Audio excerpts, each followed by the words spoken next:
नमस्कार, बेस्ट ज्ञान चैनल पर आप सबका स्वागत है। रोज की तरह आज के इस वीडियो में हम देखेंगे मध्य प्रदेश और देश की अब तक की दिन भर की बड़ी खबरों का सारांश।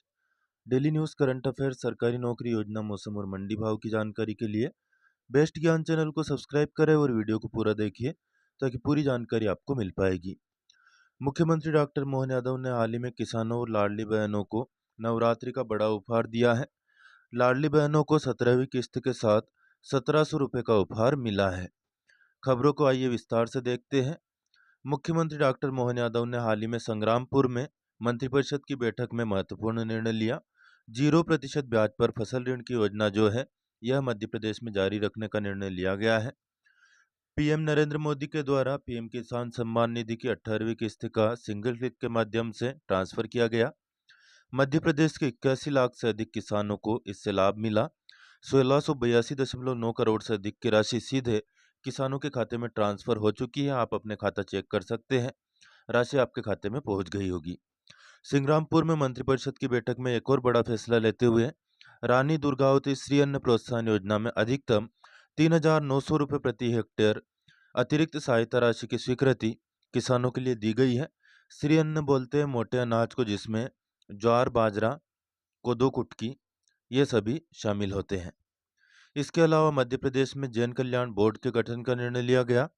रानी दुर्गावती स्मारक और उद्यान विकसित करने के लिए समिति गठन की स्वीकृति दी गई। दमोह जिले में स्थित हवाई पट्टी के उन्नयन की भी सैद्धांतिक सहमति दी गई है। वीरांगना रानी दुर्गावती के सम्मान में दमोह जिले के सिंग्रामपुर में जो कैबिनेट बैठक हुई 5 अक्टूबर को, इसमें मुख्यमंत्री डॉक्टर मोहन यादव ने विभिन्न योजनाओं के हितग्राहियों को सिंगल क्लिक के माध्यम से राशि ट्रांसफर की। मुख्यमंत्री लाडली बहन योजना के तहत 1,29,00,000 से अधिक बहनों को 1,574 करोड़ रुपए की ट्रांसफर राशि की गई। साथ ही में गैस रिफिल योजना के तहत 450 रुपये में गैस रिफिल योजना के तहत 24 लाख से अधिक बहनों को 28 करोड़ रुपए की राशि ट्रांसफर की गई।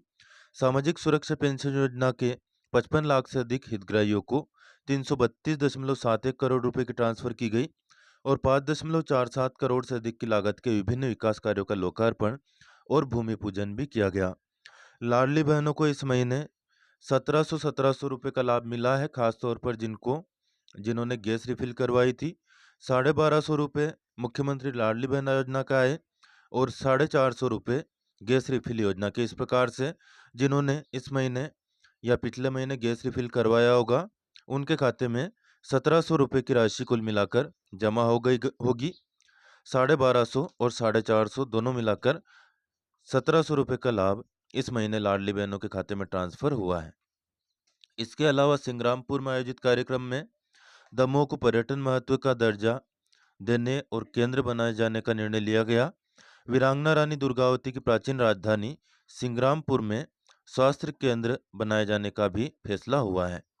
इसके अलावा अन्य जो बड़े फैसले किए गए, जबेरा में सामुदायिक स्वास्थ्य केंद्र और सीएम राइज स्कूल का निर्माण होगा।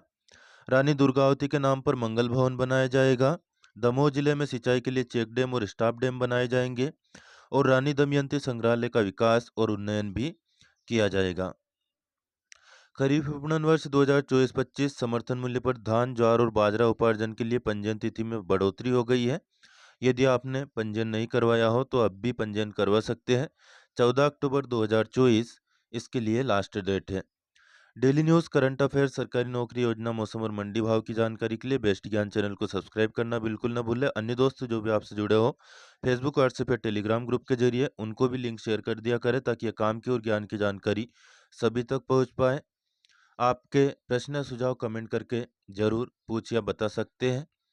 आपके सहयोग करने से हमारा हौसला बढ़ता है और हम और अधिक काम की और ज्ञान की जानकारी लगातार आप तक पहुंचाने के लिए प्रयास रहते हैं। आपके सपोर्ट की बहुत ही ज़रूरत है, तो प्लीज़ लाइक, शेयर और सब्सक्राइब जरूर कर लिया करें। कोई नया पैसा आपकी जेब से नहीं जाता है।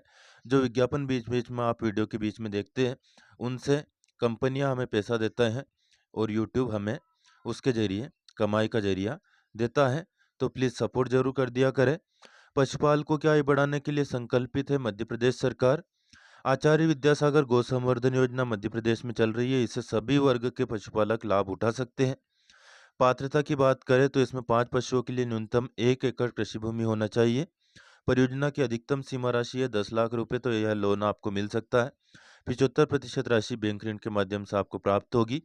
योजना का लाभ लेने के लिए क्या करें? योजना का लाभ लेने के लिए और अधिक जानकारी के लिए आपके जिले का जो निकटतम पशु चिकित्सा अधिकारी है या फिर उप संचालक पशु चिकित्सा से संपर्क कर सकते हैं। बात करें ताजा मंडी भाव की, राजगढ़ जिले की ब्यावरा मंडी में 5 अक्टूबर को गेहूं का अधिकतम भाव 2950 रुपये, औसत भाव 2750 रुपये रहा। चना अधिकतम 6760, औसत 6480 रुपये। सोयाबीन अधिकतम 4420, औसत 4150 रुपये। तो सोयाबीन का भाव लगातार नीचे की ओर आ रहा है। जो 45-4600 का भाव 3-4 तारीख को चल रहा था, अब वह कम होकर 4400 तक आ गया है। सरसों का भाव 6160, औसत भाव 5840। मसूर अधिकतम 6030, औसत 5905। धना अधिकतम 7210, औसत 750 रुपये प्रति क्विंटल का भाव रहा। सोयाबीन का जो समर्थन मूल्य है उस पर खरीदी 25 अक्टूबर से की जाएगी। 4892 रुपये समर्थन मूल्य घोषित किया गया है।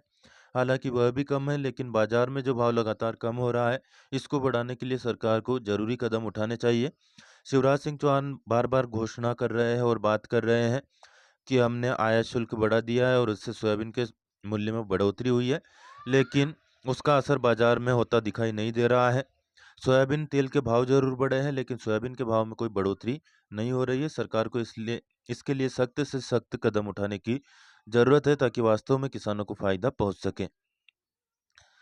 स्कूल शिक्षा विभाग और जनजाति कार्य विभाग ने प्राथमिक शिक्षक के लिए संयुक्त परीक्षा आयोजन करने का निर्णय लिया है। इसमें 15 अक्टूबर लास्ट डेट है।